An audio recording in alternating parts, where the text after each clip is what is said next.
12 pa lang siya ay ginamit na siyang pananggalang ng galit ng kanyang ama, para masaklian ang pagmamahal ng kanyang mga magulang. Sinunog niya ang lahat, at sinunog din ang sarili, hanggang sa maging ulila. Ngunit ang babaeng ito, nang lumaki ay naging kakilakilabot na kalaban. Ginagamit niya ang kanyang masaklap na nakaraan bilang pain, at sinasamantala ang pagkakataon para makamit ang kanyang mga layunin, at lahat ay naaawa sa kanyang kalagayan. Ngunit iyon pala ang kanyang pinakamapanganib na pagkukunwari. Simula ngayon, ipapakita na namin sa inyo ang palabas na ito mula Italia na may malaking sukat ng pagiging daring. Ang sining ng kaligayahan. Siya ay si Mota, isinilang sa isang pamilyang lubhang hirap ang kalagayan. Dahil sa gutom, madalas na nagnanakaw si Mota ng itlog sa sulok, ngunit hindi ito nakaliligtas sa mata ng kanyang ina. At ang kasunod nito ay ang parusa ng kanyang ina. Pero si Mota ay sanay na rito. May ate si Mota, payat din ito.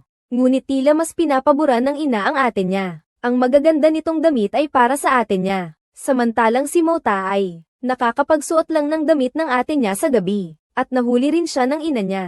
Kaya't tinalian ng ina si Mota sa pader. At hinayaan ng araw na parusahan si Mota. Samantalang siya naman ay sumama sa kanyang panganay na anak at kapitbahay papunta sa bayan para sa isang malaking sayawan. Maya-maya pa, si Mota ay halos himatayin na sa sobrang init ng araw. Nang mga oras na iyon, may nakita siyang isang lalaking papalapit sa kanya. Paglapit niya, ang ama pala na hindi madalas umuwi. Dali-daling iniligtas ng ama si Mota. Akala niya'y nakaligtas na siya, ngunit hindi pala, nahulog pa siya sa isa pang patibong. Pinasok ng ama si Mota sa silid, at sapilitang inangkin siya nito. Gabi na, matinding sakit ng tiyan ang nararamdaman ni Mota kaya hindi siya makatulog. Hindi niya maintindihan ang ibig sabihin ng lahat ng nangyari. Nakatingin siya sa kanyang amang nagsisigaw. Naramdaman ni Mota na ang pag-asang kanina lang ay sumibol ay unti-unting namamatay. Maingat siyang naglakad papunta sa sala, at sinindihan ang lamparang kerosene para tingnan ang kanyang ina at ate sa kamalig.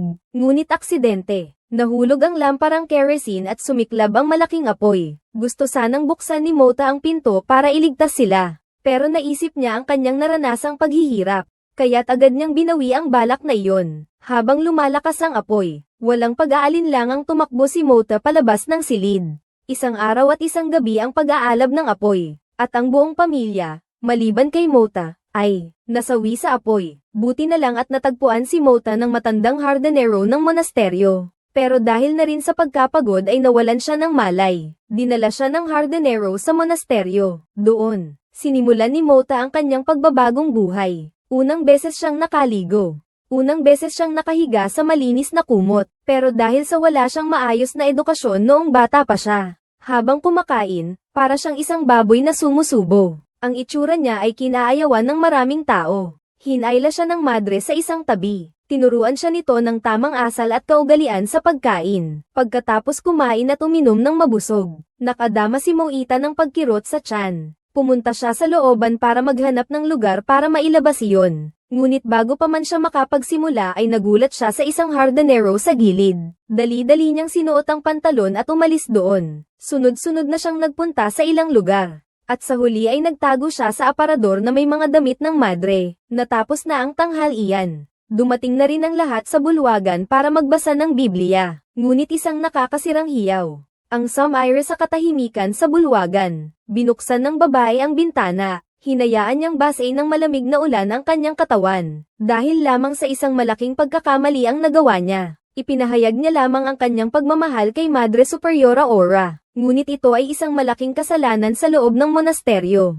Ang sinumang madreng lumalabag sa mga bawal ay kailangang magsuot ng espesyal na pantulong sa pagsisisi. Nang makabalik siya sa kanyang selda, ang dugo ay nagdugo na at nabasa na ang damit ni Mother. At ang mga sumunod na araw, si Mota ay araw-araw na nakakulong sa selda. Ang pagkain niya ay isang pirasong tinapay at isang tasang gatas lamang. Madalas siyang nag-iisip na wala naman siyang ginawang masama. Bakit siya pinaparusahan ng ganito kabigat? Unti-unti, ang pagmamahal niya kay Aura, ang punong guro, ay naglalaho. Para muling makuha ang atensyon ng Madre Superiora, palihim na pumunta si Mota sa tabi ng balon sa monasteryo, at walang pag-aalinlangang tumalon. Isinugol niya ang kanyang buhay, at nanalo siya. Muling nakita ni Mota si Madre Superiora Aura. Ikinatuwa ito ni Mota. Akala niya'y magiging maayos na ulit ang lahat. Parang noon, Napakasaya. Tapos biglang may sumulpot at nag-interrupt sa usapan nilang dalawa. Si Ilya, may dalang nilutong sabaw ng manok,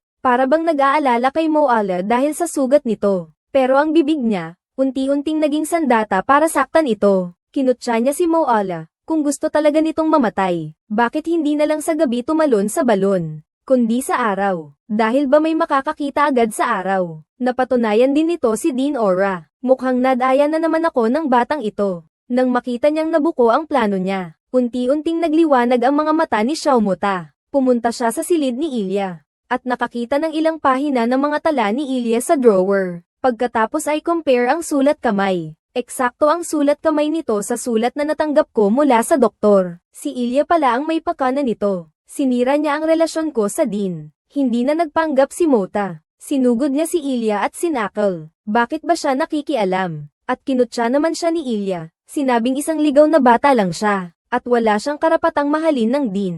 Biglang hinalikan ni Mota si Ilya dahil sa sobrang galit, sa labi. Tapos, sa sumunod na segundo, sumigaw si Ilya.